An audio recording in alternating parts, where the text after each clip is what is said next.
Good morning, DJ and PK. It's 97.5, the KSL Sports Zone. Welcome in on a Monday morning. We will get to the Super Bowl momentarily, but first, your Utah Jazz beaten in Orlando 120-117 because they wanted it that way. The Utah Jazz were up by 15. It was the debut of Jaren Jackson Jr., also John Conchar for that matter, and he hit a big three. Jaren Jackson Jr. hit a big three. It was 92-77. The place was going nuts.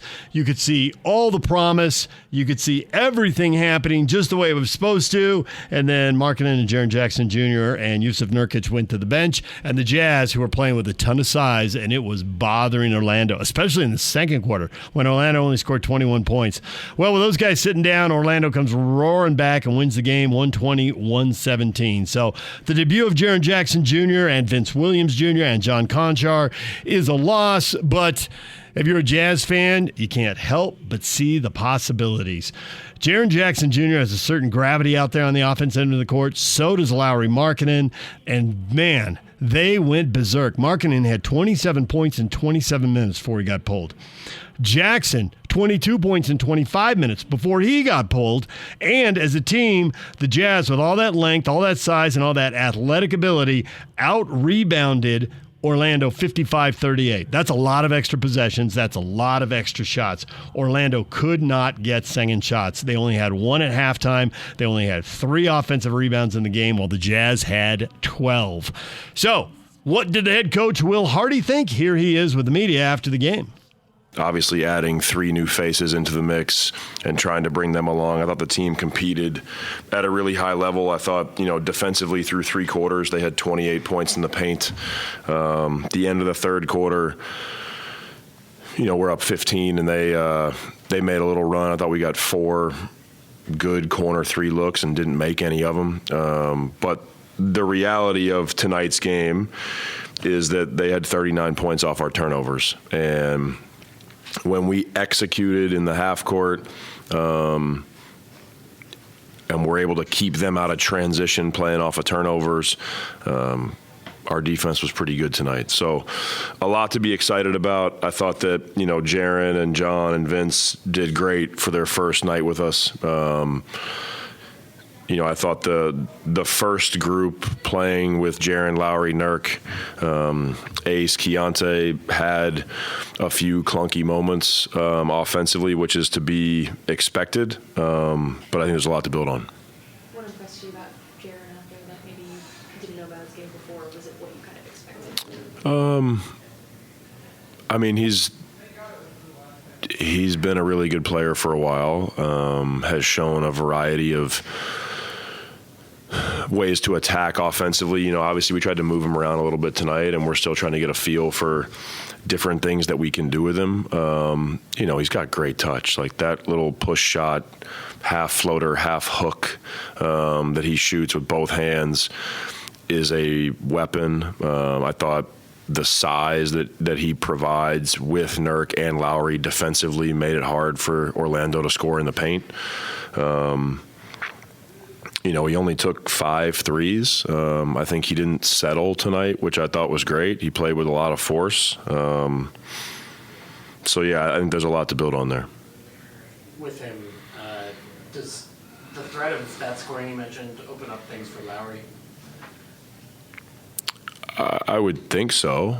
And then there's going to be days that the threat of Lauri opens up things for Jaren. I think having 2 guys that are that size who can both shoot on the perimeter and put pressure on the rim, they may do it a little differently, but I think teams are going to have some hard choices to make in terms of what the matchups are. And so I think I would expect that as we move forward, there will be nights where Jaren is the beneficiary of some of that, and there will be nights that it's Lauri. But I thought they worked well together on the court. I thought Keontae, the minutes he played, did a good job of kind of keeping both of them involved. I think Nurk continues to be a good playmaker for us. I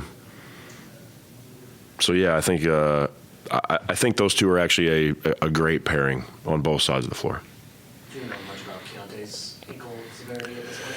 Yeah, I don't. I know that he wanted to come back in the game, which is a good sign. But for his safety, we held him out. Keontae's a competitive kid, and he wanted to come back in. But that play, I think, scared all of us, probably me the most. And so like ankles tend to be, it'll be a day-to-day thing. We'll see how it reacts overnight. And then John's showed some defensive playmaking tonight. Got a nose for the ball, obviously, with the rebounds. But what does that add to your team that maybe you didn't have before? In kind of the second unit. Yeah, I think John is a good team defender. I think he's a quick thinker, and so he's in the right spot a lot. And then he's got a chip on his shoulder. He's physical. He's scrappy. This is something that he's done for his whole career. It's great to see it in our uniform. I think he's going to be a great piece for us moving forward because I think the way he plays and the ways that he contributes to winning, he can play with anybody. There is the head coach, Will Hardy. Now here is Jaren Jackson Jr., the two-time All-Star, the former Defensive Player of the Year, 22 points in 25 minutes. He shot it well, 9 of 17 from the floor, 2 of 5 from the three-point line, made both of his free throws. You'd probably like to see him at the free throw line more. He didn't get there much, and Markkanen didn't shoot a free throw at all. He also had 5 rebounds, 3 assists, 2 steals. Now, Jackson did have 3 turnovers. The Jazz had 24. Just way too many for all the starters except Keontae George, who left the game, only playing 13 minutes, 1 turnover. He sprained his ankle again a second time. I think it'd be best if they sat him out till after the All-Star break, but we'll see how that goes. But Jaren Jackson Jr., quite the stat line, quite the positive first impression. Here he is after the game. Honestly, it was a whirlwind, so, I can't wait to have actual practices and learn what I'm doing out there for real, but it was just good to run around. Yeah, when you're out there with Lowry and Nurk and just the size that you guys brought in the front court, what was that like? Oh, it was good. They made the game easy offensively and defensively. They were telling me to be active and go to the rim and contest stuff. Try to do that a little bit more in the second half. I thought we were giving up some stuff at the rim in the first half. So, yeah, they just gave me confidence to be myself on both ends. And, yeah, it felt great. It's only one game in, but what did you kind of learn from this offense so far? Move around. And just keep moving, like never stop moving. There's always going to be somebody who can make a play and who's going to be a threat. But just keep making the right play, right screen, right pass, all that. 28 points in the paint for you guys through the first 3 quarters. Is that kind of proof of concept for what you guys want to be defensively? Yeah, can only go up. Just got to be. 28 through 3 quarters? Yeah, yeah. We just got to be at the rim, make a play, just make those extra plays, so. Yeah. There's Jaren Jackson Jr. after the game, and I love the way he talks about it there. Get some practice, know what I'm doing, because I'm just out there running around. And I think you got to look at this 30-game stretch here at the end of the year as this is the pre-training camp. They got a chance to experiment. They got a chance to try different things, try different combinations. Is it best to leave Markkanen and Jackson Jr. and Nurkic out there together and just dominate with the size, the height, the length? Orlando was really struggling to get into the paint and get high percentage shots. And then just totally switch gears, go with a small lineup. Young guys try to run and go with a lot of defensive pressure. Just ask them to go really hard for 5 minutes, get in every passing lane, get up into everybody who's got the ball and is trying to dribble, and see if you can do that. Or is it better to rotate the guys so you always have 2 of the 3 on the court? And that's something Will Hardy's got some time to experiment with. All right. One more player, so we can hear from John Concher right now. His post-game thoughts as he makes his debut for the Jazz, plays 18 minutes, 4 points, 7 rebounds in 18 minutes. That is just outstanding. 3 assists, only 1 turnover, and he had a steal and a block as well. Here's John Concher. Man, I had fun. Just getting out there with the fellas, just moving the ball, just trying to get stops and playing transition. Yeah, you had a couple of defensive stops tonight that were really important. What's your focus on that end of the court and to impact the game in that way? Just trying to get deflections, get steals, blocks, get extra possessions for our team, and just run. It's only 1 game under your belt, but what did you learn from the way this team plays on the court on both ends? Play hard.